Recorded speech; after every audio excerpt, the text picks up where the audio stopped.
প্রিয় দেশবাসী এবং বাংলাদেশের 96% মুসলিম ভাই ও বোনেরা, আপনাদের দৃষ্টি আকর্ষণ করতেছি। আমার ব্যাকগ্রাউন্ড একটা ভিডিও প্লে হচ্ছে, সেই ভিডিওটা একটু মনোযোগ দিয়ে শুনবেন, তারপরে আমি কিছু কথা বলবো, সেটাও শোনা যাবেন এবং আপনাদের মতামতটা দিয়ে যাবেন। আর ভিডিও ভালো লাগলে অবশ্যই শেয়ার করে দিবেন, যাতে অন্যরাও দেখতে পারে।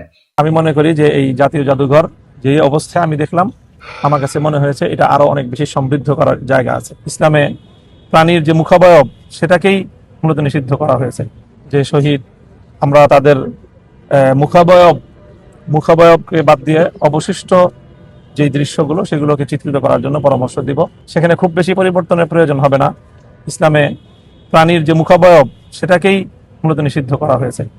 কাজে সেই জায়গাটুকু যদি একটু করে দেওয়া হয়, মুখাবয়বটাকে মুছে ফেলা হয়, তাহলে বাকি দৃশ্য সব অথবা বাকি রেপ্লিকা, বাকি ভাস্কর্য সেগুলো নিষিদ্ধ হবে না। ভাস্কর্য সেটা প্রাণীর মুখাবয়বটুকু শুধুমাত্র ইসলাম ধর্মের দৃষ্টিতে এটার উপরে আপত্তির জায়গা রয়েছে। যে এরপরে আমি মনে করি যে এই জাতীয় জাদুঘর যে অবস্থায় আমি দেখলাম, আমার কাছে মনে হয়েছে এটা আরো অনেক বেশি সমৃদ্ধ করার জায়গা আছে। আমি এখানকার কর্তৃপক্ষের সাথে আমরা কথা বললাম যে তারা অব্যাহতভাবে সেই প্রচেষ্টা চালিয়ে যাবেন সরকারের কাছে, এবং সংস্কৃতি মন্ত্রণালয়ের কাছে আমাদের সেই আহ্বান থাকবে। এই সেই মামুনুল হক, যে মামুনুল হক বাংলাদেশের ভাস্কর্য মূর্তির বিরুদ্ধে যুদ্ধ ঘোষণা করছিল। এই সেই মামুনুল হক হেফাজতের নেতা, যে হেফাজতের কর্মীরা বাংলাদেশের সুপ্রিম কোর্টের সামনে একটা ভাস্কর্য বানাবে বলে আন্দোলন করছিল এই ভাস্কর্যকে আটকে দেওয়ার জন্য, এবং আটকাইও দিছিল। এই সেই মামুনুল হক যে বলছিল ভাস্কর্য মুসলিম দেশে থাকতে পারবে না, সেটা বঙ্গবন্ধুর হোক, জিয়াউর রহমানের হোক, আমার বাবার হোক, যে কোনো কারো হোক। এই সেই মামুনুল হক, যে মামুনুল হক মূর্তি ভাস্কর্যকে হারাম বলছিল, এবং তার সঙ্গে সঙ্গে বাংলাদেশের আবেগী মুসলমানরাও বলছিল। আজকে আমি এই মামুনুল হকের বিরুদ্ধে একটা ভিডিও বানাইছি গত কালকে।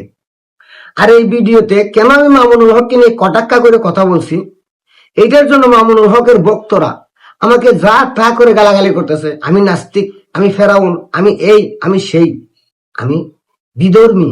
কারণ আমি মামুনুল হকের মতো ব্যক্তির সঙ্গে বেয়াদবি করছি, ওনাকে নিয়ে সমালোচনা করছি।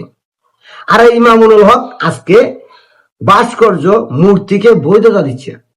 সে বলার চেষ্টা করতেছে এই ভাস্কর্য থাকা যাবে যদি মুখমণ্ডলটা পরিবর্তন করে দেওয়া যায়। ভাই, মুখমণ্ডল পরিবর্তন করে দিলে কি ভাস্কর্য পরিবর্তন হয়ে যাবে? এটা কি নতুন হাদিস, নতুন বয়ান, নাকি ভণ্ডামি, প্রতারণা মুসলমানদের সঙ্গে, ধর্ম নিয়ে, মানুষের একই নিয়ে, বিশ্বাস নিয়ে, ইমান নিয়ে? এই মামুনুল হক আজকে জুলাইয়ের ভাস্কর্যকে সুন্দর করে সাজানোর জন্য এবং ভাস্কর্যকে নিরাপত্তা দেওয়ার জন্য বলতেছেন, নিরাপত্তা জোরদার করার কথা বলতেছে। অথচ এই মামুনুল হকই বঙ্গবন্ধুর ভাস্কর্য বিরোধিতা করছে, জিয়াউর রহমানের ভাস্কর্য বিরোধিতা করছে, বাংলাদেশের ৭১-এর পক্ষে যত মুক্তিযুদ্ধের ভাস্কর্য ছিল সবগুলার বিরোধিতা করছে। আর আজকে ২৪-এর ভাস্কর্যকে, মূর্তিকে পাহারা দেওয়ার জন্য নিরাপত্তা জোরদার করার কথা বলতেছে। তার মানে সে ভণ্ড। আর এই ভণ্ডকে, দোল ব্যবসায়ীকে ভণ্ড বলাতে যারা আমাকে ভণ্ড বলেন, আপনাদের কাছে আমার প্রশ্ন, আপনাদের নেতাদের বলেন, মামুনুল হককে বলেন ভণ্ডামি বন্ধ করতে, তাহলে আমরা ভাই সমালোচনা করা বন্ধ করে দেব।